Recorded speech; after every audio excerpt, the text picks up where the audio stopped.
A lot of you guys wonder, like, what is Slide, who's behind Slide, and whatnot. And I told you guys it's me and a couple friends. They're a little bit more camera shy, but we're gonna slowly start introducing some of the people. And today's one of those days. Today we're riding in a '96 SS Impala that belongs to this guy. Yo, what up, bro? Rick the Vibe here. What's good? So Rick is actually one of the partners in Slide. Some of you guys know him as Rick the Vibe, the artist, dope music. Y'all gotta follow his channel, listen to his music, follow his gram. He's also one of the founding fathers of Fly Supply, super successful clothing brand. How many years in the business? Like 12, 13. 12, 13 years. Yeah. And I've said this before, I said it to them, I've said it to other people. These are probably the only four group of guys from South Florida that like started together or still together, and like the plans that they have are crazy, and like they figured it out. You know, brotherhood in Miami is very tough, and even doing business with people in Miami is very tough, and like these guys have cracked the code. I don't know how they did it. I'm trying to figure it out.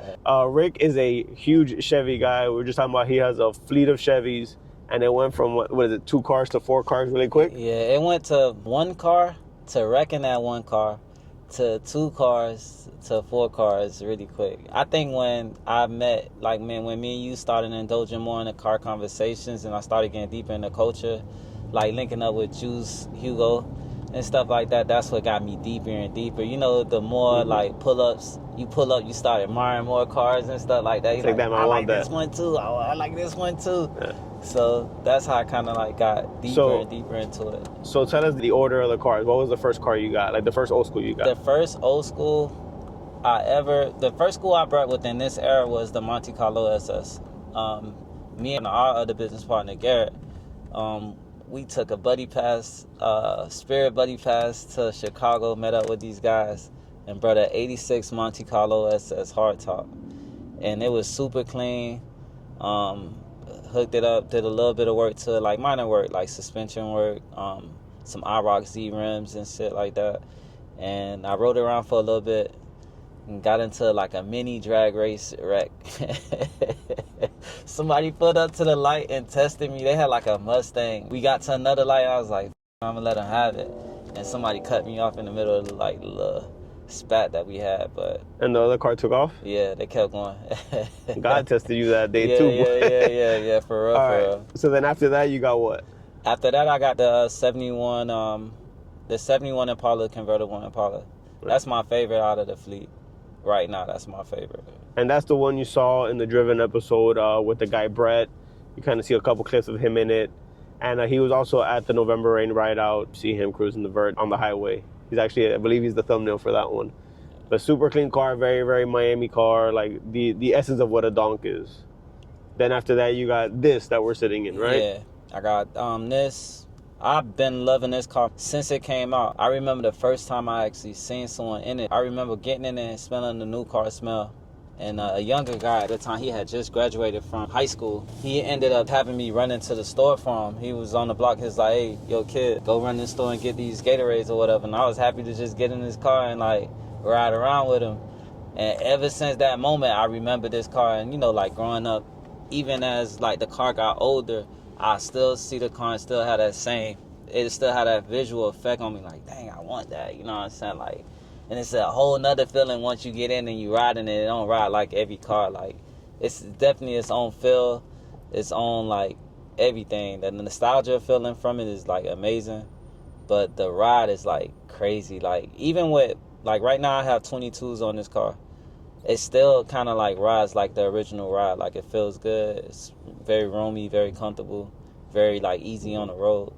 When I brought it, my plan was to like get it and flip it because I was able to get it at a very good rate. Somebody passed away in Michigan, and someone in Alabama inherited it, and they didn't know what to do with it as far as like, you know, restore it. They're probably not a car person. I ended up getting it for a very amazing rate. And then what was the last car you got? The last car I recently purchased was a square body, a C10 1986. C10 truck.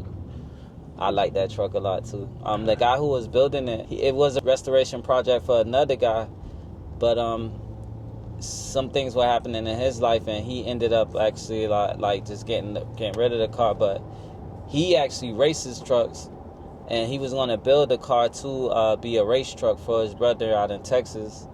And you know, one thing happened, and it's like, you know, things happen with these cars when you're on a project, and you know, he just got rid of it.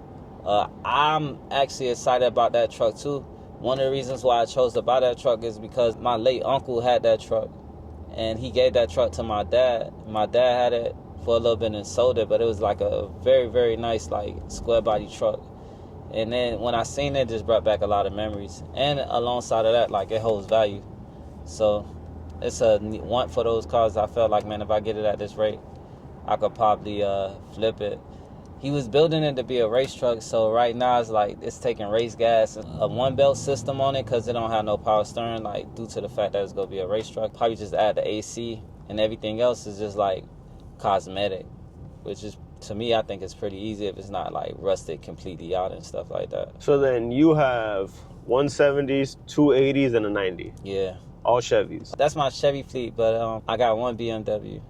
That's a daily. Yeah, the daily. I drive the BM on the daily. Yeah. But I'm a Chevy guy for real. I don't know. My old boy always had Chevys. I'm just like Chevy. Like, I like Chevys a lot. Yeah, you know I'm a Chevy and Caddy guy, so. Yeah. But I could appreciate. I had an E30 for a little bit, which is a little BMWs for y'all that I don't know. like those too.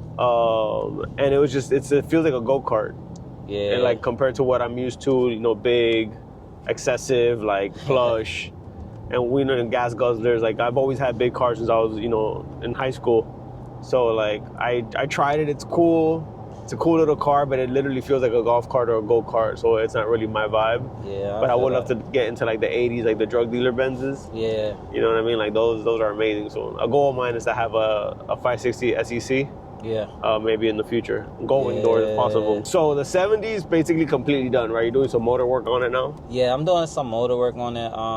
So like the reason why it was pretty cool stock.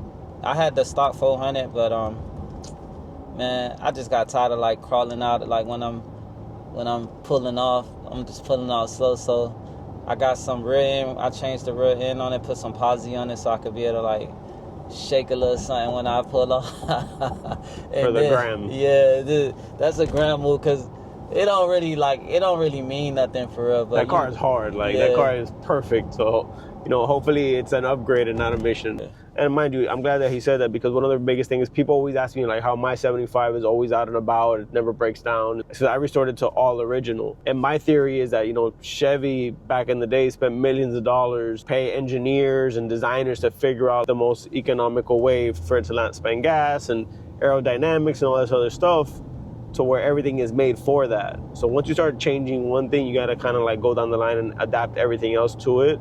Yeah. Till you get to a point where like you can't adapt no more and just kind of take it for what it is. But the difference between having like a fully restored, you know, to stock car versus an updated car is just, you know, once you jump in the pool, you got to go all the way to the deep end sometimes. For real. So then the SS, the Monte Carlo, you did the car, had a little something to it, you wrecked it. It's been at the shop since, right? It's been at 2 shops. I had the accident in 2019, like right before the pandemic. And my cousin introduced me to these guys. They were mechanics. We did a LS swap, and the LS swap never got complete. Where we're headed right now, I met a guy when I was on the side of the road in my 71 when I just purchased it. Called his tow truck company. He was asking me a lot of questions. I kind of got a little heated. When he was asking me a question, I'm like, bro, I'm on the side of the road. If I knew what was going on with the car, I would fix it. Turns out he's a car guy. He just gave me a ton of good information on site. End up telling me like, man, I'll do your LS swap for you. That's what I do. And we're close to being done with the LS swap right now. So it was a good thing meeting him, and it's good running into car people, like-minded people too, like people on the same mission and like the same things as you. Because it kind of like helps, especially when you don't know everything, you know what I'm saying? Like, just getting good information that you can use, information of value. Keep the OBS right there. Yeah, that's crazy. That's a nice one, too. I like the map. God damn it.